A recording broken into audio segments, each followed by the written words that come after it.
Kumusta mga boss? Eto Taroverse update lang, no? Magkakaroon ng T-Gold token, guys. Sobrang lupit nito. Samahan nyo ko. Let's go!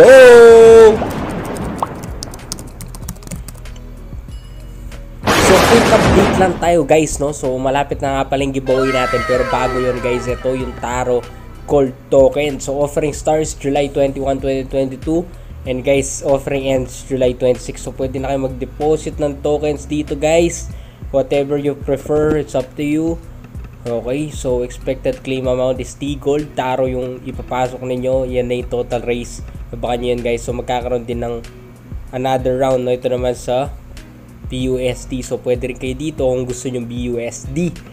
This one is Taro. Alright? So kung may Taro na kayo, nag-earn na kayo, yan siya mga boss, no? So yung Taroverse token, it can be earned by playing the Monster Bash game.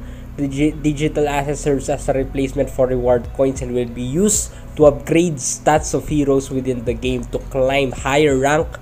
Okay, the upgrades will reset at the end of every session. Okay, thus preventing farming and hyperinflation. So BEP20 tokens to, baka nyo guys, ayan, T-Gold.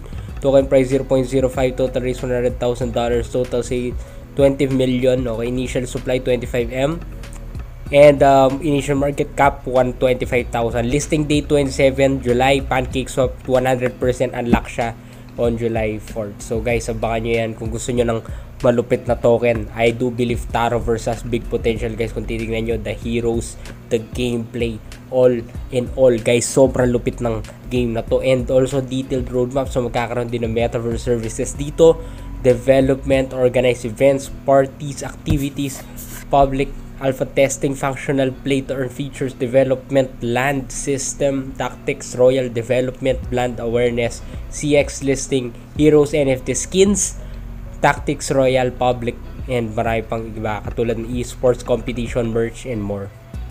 So guys, for me, this has big potential.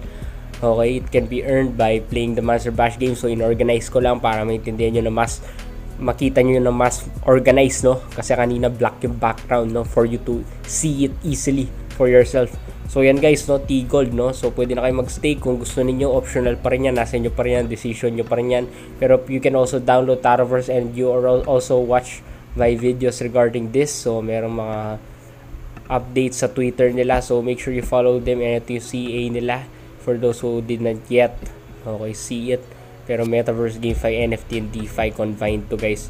So napakalupit ng mga heroes dito, and of course napakalupit din ng token dito dahil pwede ka rin mag-stake capability din dito, and docs devs din dito with Twitter and LinkedIn profiles, so you can check the developers as well, which is Encrypt TV. Alright, so that's it guys. No, if you're interested right now, I suggest you stay updated, especially with this Taroverse T-Gold token, no?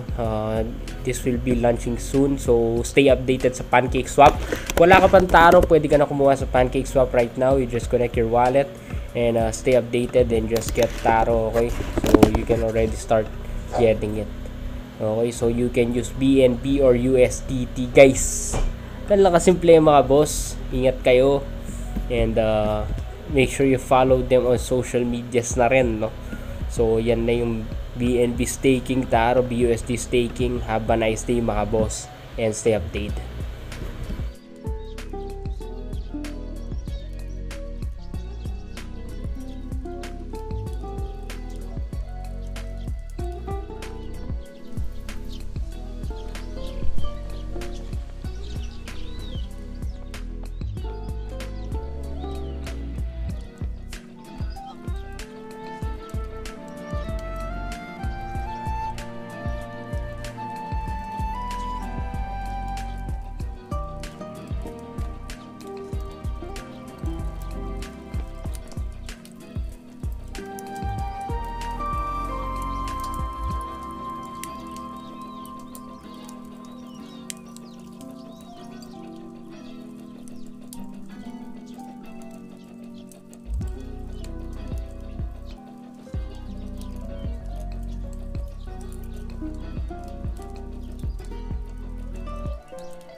Kung di ka pa nakapag-subscribe, mag-subscribe ka na, boss, no? So dito tayo sa Burj Al Arab 7-star hotel, guys. So di ka basta-basta makakapasok dito. So tayo naka-check-in tayo, $1,200 dito. Kahapon nasa Atlantis tayo. So medyo mahal yung mga hotels na pinupunta na sa Dubai, no? Pero nagagawa lang natin yan dahil sa NFT Master Program natin. So kung di ka pa nakapag-subscribe, okay, check nyo yung latest videos ko dito. At the same time, pwede na kayo mag-join, okay? Pwede na kayo mag-join sa program ko. Click nyo lang yung link sa baba. I'll see you there, mga boss. Have a night.